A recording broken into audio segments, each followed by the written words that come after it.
Donald Trump's niece's book will offer a first-hand look at the toxic family that made the president, according to a new Amazon review. Mary Trump, 55, is to release Too Much and Never Enough on August 11, weeks before the Republican National Convention.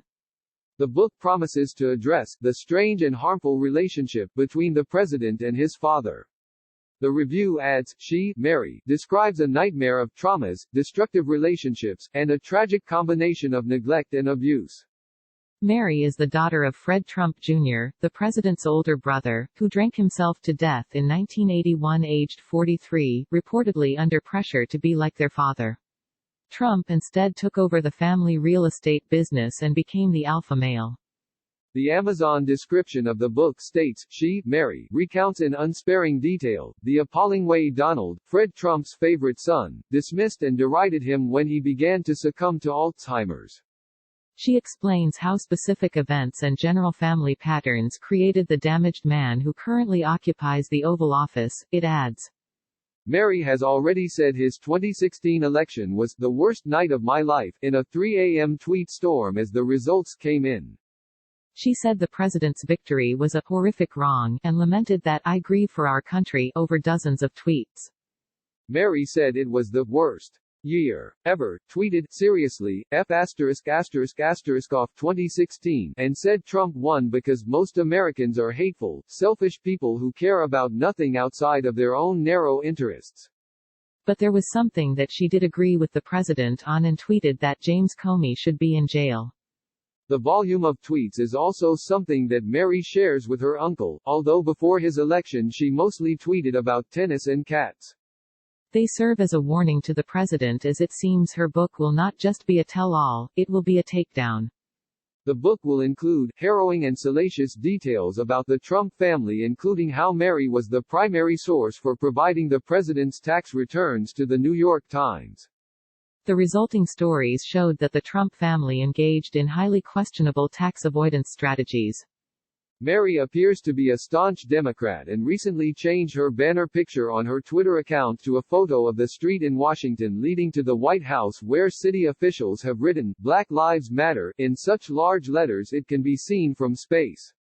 In her bio she has written #Black Lives Matter, a gay pride flag, and says she uses the pronouns she, her, hers.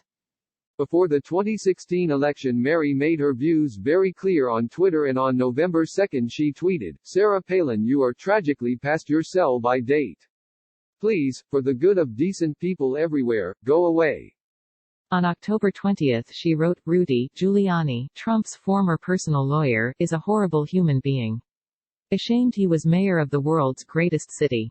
Addressing the links between Trump and Russia, Mary mused, does the First Amendment extend to foreign nationals who are colluding with a hostile government to undermine U.S. elections? The November 9 tweet storm began as the results showed that her uncle was achieving a shock victory. As states like Florida declared for Trump, Mary tweeted that James Comey should be in jail, apparently for reopening the investigation into Hillary Clinton's emails and then closing it again days before the election. In response to a tweet by CNN reporter Joan Walsh saying she couldn't stop crying, Mary said, This is one of the worst nights of my life. What is wrong with this country? I fear the American experiment has failed.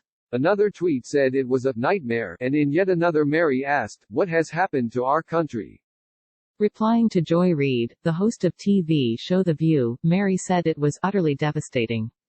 As the night of November 8 turned into the early hours of November 9, Mary carried on tweeting. She said, we should be judged harshly. I just hope we do the work to right this horrific wrong. I grieve for our country. Another tweet said, Hillary Clinton is an extraordinary human being and public servant. That she lost to this is unspeakable. There were more missives such as, what a tragedy. I feel like that lost my country tonight. Replying to black academic Mark Lamont Hill, Mary said, white people watched Donald Trump demonstrate no knowledge of the issues, lose the debates, and insult everyone. They still chose him. Another tweet said that white people suck. In response to tennis player Elise Cornet asking how Trump could be president, Mary wrote, because most Americans are hateful, selfish people who care about nothing outside of their own narrow interests. Devastating. The tirade went on, and responding to a tweet from Star Trek actor Will Wheaton, Mary said, UNF ***** unbelievable. So thought we were better than this. To another tweet from Reed, Mary said, F*** it. In a second tweet to Reed, Mary wrote, thank you so much for all of your good work. It helped keep me sane. But really one of the worst nights of my life. Mary told David Corn, the Washington bureau chief of left-leaning news website Mother Jones, one of the worst nights of my life. Thank you for all of your good work. In the days after the election, Mary's shock was undiminished. In response to a tweet about the KKK planning a victory parade, she responded, horror. Unspeakable horror. When somebody raised the prospect of Michelle Obama running in 2020, Mary said, we don't deserve her.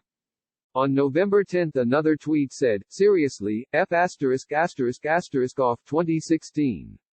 The same day she wrote, worst year ever. On Trump's claims about Washington being a rigged system, Mary sarcastically said, it's rigged, unless I win. Mary's support for Hillary Clinton became apparent too, and she wrote, any so-called progressive who didn't vote for Hillary isn't really a progressive. Just arrogant and selfish. Replying to a comment read Mary, she said, FBI, Comey, WikiLeaks, Russia, obsession with emails, normalization of racism, sexual assault. Fair and square, no. In 2018 Mary vented once more and in May tweeted, #ban bump stocks #ban assault weapons. She also said that Stacey Abrams legitimately won the race to be governor of Georgia in a controversial election. The bad blood between Trump and his niece dates back 20 years to a fight over the will for Fred Trump Sr., the president's father. Trump's three surviving siblings, Mary Ann, Robert, now 72, and Elizabeth, now 74, all agreed with Trump in an argument over Fred Sr.'s will. But Mary and her brother Fred III argued that the will was procured by fraud and undue influence, and that they should have had a larger share of the inheritance. Mary and Fred III were then at loggerheads with their aunts and uncles, Trump and the other three, over care for Fred III's son William, who was born with cerebral palsy. The rest of the family cut off medical support for William for, as Mary and Fred III saw it, payback for challenging the will. My aunts and uncles should be ashamed of themselves, Mary said, in a rare 2000 interview. I'm sure they are not. Mary appears to run a life coaching agency called Trump Coaching, and on its website its services include helping people with mental health issues.